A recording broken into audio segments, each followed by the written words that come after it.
Hello everyone, it's I, Wacky Anime What If here to present you with What If Deku Had the Killer System, Chapter 1, A Killer's Debut.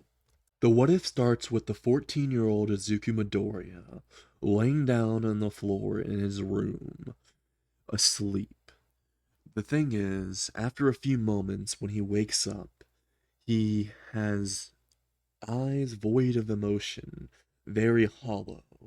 And as he gets up, he examines his room and sees that there's more cobwebs than usual in the corners of his room.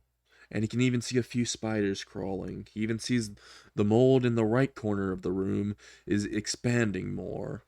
Izuku looks around, seeing everything in his room broken, remembering yesterday when his father came home and drunk and ended up beating him.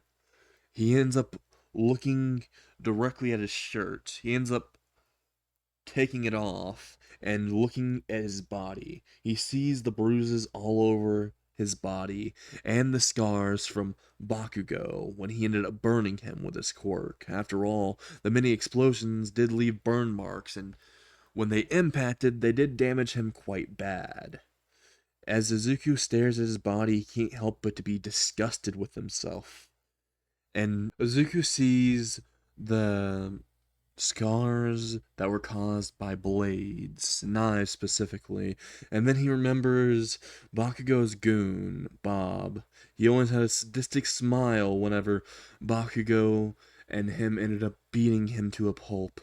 Thing is, Bob enjoyed slicing at him, and even had a sadistic smile while doing so. It showed that he clearly enjoyed it. Azuku could never understand why people like him enjoyed harming others for for any other reason than for self-defense.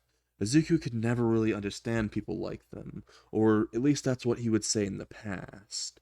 But right in front of him, right as he's about to go towards the shower, is a red screen that just randomly appeared, and it said, "It's the killer system." As Izuku reads the text and reads that it says that he is now forcibly bound to the killer system and will have to kill different targets that are requested by the killer system and will gain rewards. They are optional though. You can decline them. Izuku thinks, well, then of course I'm going to decline. But then he reads where it says, but you will get a punishment. Izuku thinks, fuck. Well, you know what? If it's already bound to me, I can't really change anything about it. Although, is killing them really required?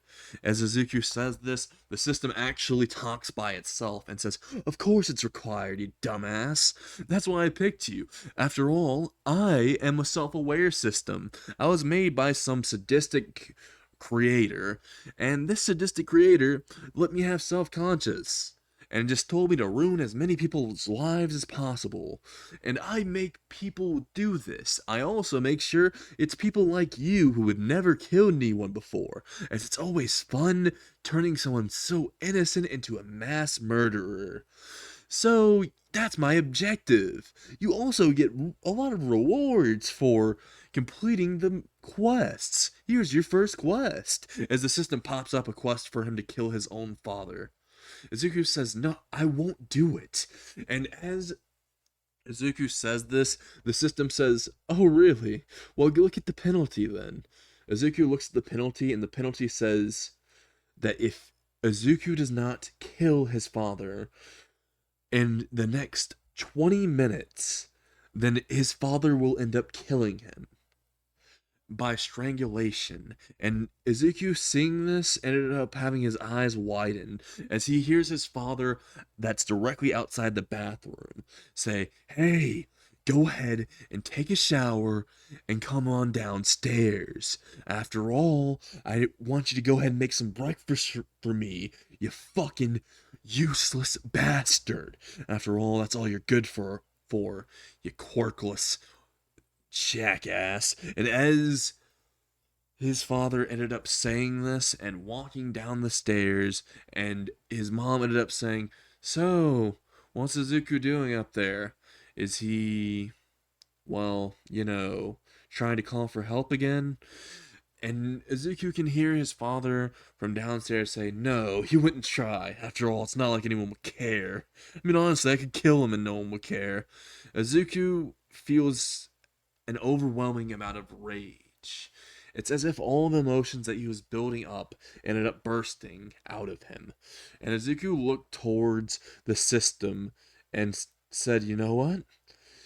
I accept, but how am I gonna kill him exactly? After all, Hisashi has a quirk, he can fucking breathe spot fucking fire. That's where most of the burn marks on my body are from. He used to burn me when he got drunk. And go ahead, tell me, is there any package that you give me, like any freebie for you just springing up out of nowhere?" As he says this towards the system says, "You could just, speak to me mentally. I mean, you're the only one that can see and hear me. And you just speaking out loud like that, you could get heard.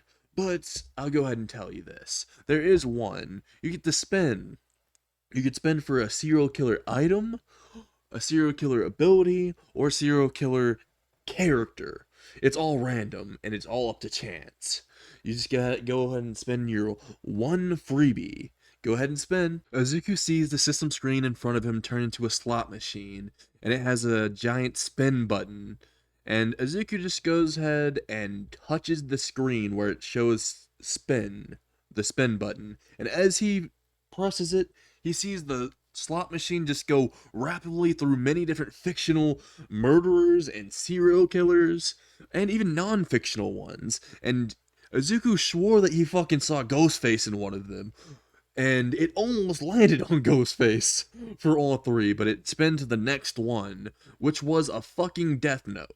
Izuku thought, oh shit, this is gonna be actually pretty easy. As Izuku thought this, all of a sudden the Death Note materialized right in front of him. It landed directly on the floor with a feathered pen. And Izuku looked directly towards the system and said, "So I got a Death Note? That's pretty cool, actually." The system says, "Oh yeah, that's a one-time use item, by the way. After you use it once, it'll vanish, basically. It'll like break and go back into the system. After all, you spun and you got a one-time usage.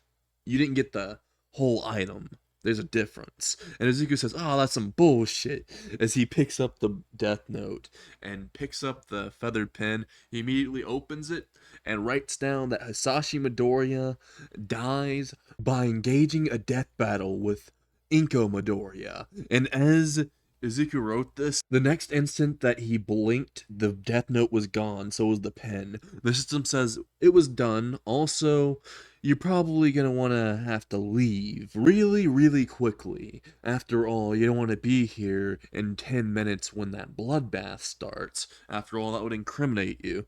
So you might want to go ahead and, skedaddle. And as the system says this, it vanishes. And Izuku immediately puts on his Aldora Junior High uniform and runs directly out the door. And as he opens the bathroom door, he sprints down the stairs and he runs towards the front door, opening it very quickly, ignoring his dad who says, "Hey, come back here, fix me some damn breakfast, brat." He just closes the door behind him and locks it. And as he locks it, he runs off directly towards the bus stop. As Izuku reaches the bus stop, he immediately waits for the bus, and it's now been 7 minutes. Izuku hopes the bus hurries up as the bus stop is still pretty close to his house. And if the police show up due to the noise from Midoriya's father and mother killing themselves in a fucking death fight, well, yeah, that would probably end up getting him suspected, as he's still pretty close by, as he can see his house literally from the bus stop. And Izuku thinks, "Alright, come on, bus driver." And as the bus reaches towards him, Izuku's cheering for a minute, and he's about to have a smile until the bus runs right by him. And Izuku remembers the bus driver doesn't like him because he's quirkless, and he does this almost every day. Izuku forgot this one fact, and then immediately thought, "Fuck!" as he started to try to gun it towards Aldora Junior High as fast as possible. And a few moments later, in mere minutes, he was only a quarter way towards Aldora Junior High, but just enough for him to have an alibi, as it's now been 10 minutes. The death fight must have just now started. Izuku wonders how it's happening at his house.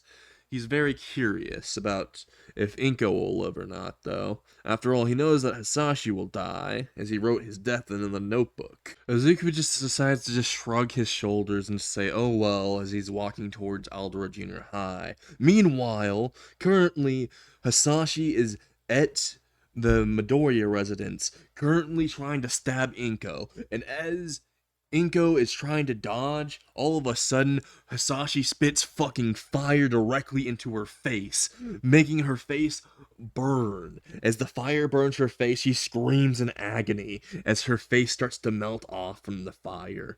And Hisashi just runs up towards her and repeatedly stabs her in the gut. And as Inko is being stabbed in the gut, she ends up screaming, "Why, Hisashi?" as she feels utter agony. And Hisashi, after noticing that Inko is dead, ends up pointing the knife directly towards his chest and stabbing himself directly in his chest over and over until he's dead. And then he falls directly on top of Inko's corpse. And Izuku, who just got to Aldera Junior High, saw the system screen pop up saying, "Congratulations, you completed your quest. You killed Hisashi Midoriya. Good for you. We'll get along just fine." And that's where I end the what if. I'm sorry if you didn't like this first part. I'll try to do better in the next part. But I hope you all still enjoy. Make sure you like the video and make sure you destroy that subscribe button. And I'll see you all next time. Goodbye.